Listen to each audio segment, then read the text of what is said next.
Dion win. Hi everyone, welcome back, maybe for the very first time, and I'm here again with another video review for you, but this one is quite special because it is a Palme d'Or winner, and that is Julia Ducournau's sophomore film, Titane. And Ducournau grabbed my attention in 2017 with her debut feature, Raw. I think it's one of the most astounding pieces of genre cinema that I have ever witnessed. It's one of my favourite films of the decade and probably one of my favourite films of all time.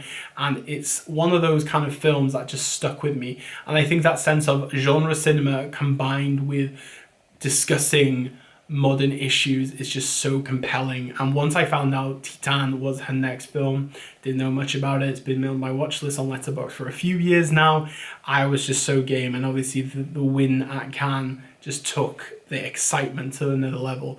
And as we usually say, Palme d'Or winners win for a reason, and there's a lot to talk about, so enough introducing, let's get talking. Right, I'm not going to give you a plot synopsis for this film because I'd rather you just go into this film not really knowing that much. Within this review, it's just going to be my kind of thoughts and my kind of perceptions of what has happened in the film.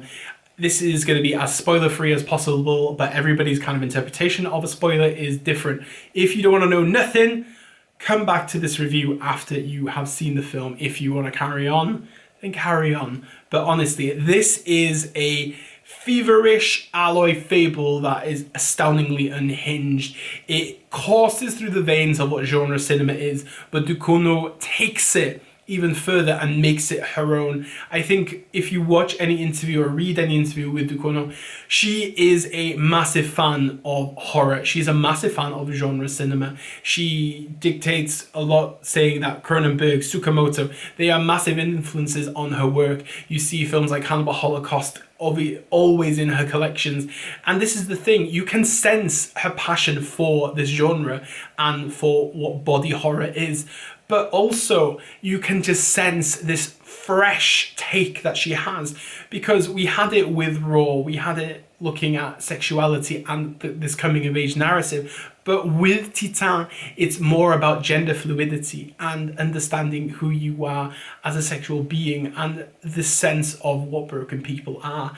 And throughout this whole film, it kind of engrosses what the film is about, but the visual splendor of the film really just takes it into other levels and other parallels. The thing is, there's multiple meanings to Titane, and I think that's what I truly loved about it, because one moment you could be looking at sexuality and gender fluidity, but the next moment you might be looking at what PTSD does to you, or what having a shitty father has done to you.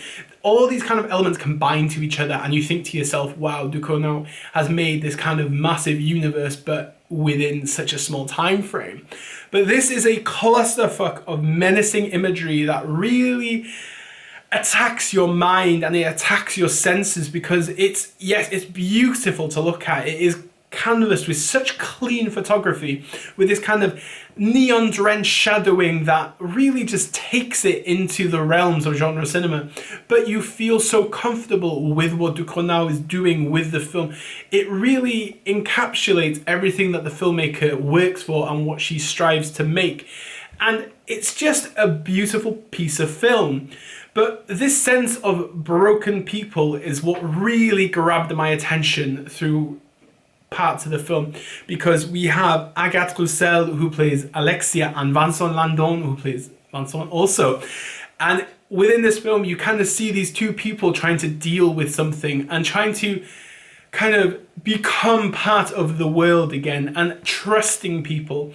And I love this sense of kind of not foreshadowing, but this eerie sense of a haunted past that kind of dwells on them, and this sinister sense of what Ducournau is kind of teasing us with is really interesting. With Agathe Roussel, her words mean nothing, because it's a heavy body kind of representation in acting. She carries a heavy burden on her body expression, her facial language. It just tells you so much more about Alexia and what she's going through, rather than what any piece of dialogue would. But what I have to say about Vincent Landon is that he really kind of took his performance to another level. He is in his 60s now. He did a lot of like body, what do you call it, body lifting for over 2 years to have a different kind of physique. He was a much more kind of mature, puffy guy. But what I really loved about this, he really just took his performance to another level. It's very audacious, and I really kind of love this really foreboding kind of character that he built, and I just loved him. But Agathe Roussel is the absolute tits in this one. She's amazing. I loved everything about her. She just carries this heavy emotional weight that Ducournau was looking for, and it's such an admirable film to kind of embrace. It's also her kind of feature-length debut, which is always shocking to hear because you think that she's been at it for many years, especially within feature films. She has made shorts, but Agathe Roussel, I cannot wait to see what she makes next. But this film is bloody, it's gory, it's audacious. It is a beautiful piece of genre cinema, body horror, heavy sexual kind of film. It's everything that I love within cinema. It's something I just enamored to straight away. It's currently my favorite film of the year. It's very bold.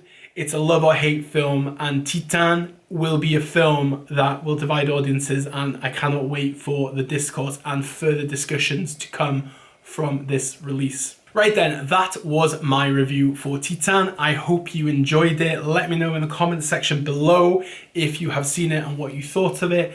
And if not, what is your favorite directorial debut of all time? I'm always intrigued to know. And thank you very much to anybody that's watched. Like, share, subscribe, do as you please. Hello new subscribers, hello old subscribers. Thank you for your continued support on this channel. And I will be back with another video review very, very soon. So, goodbye.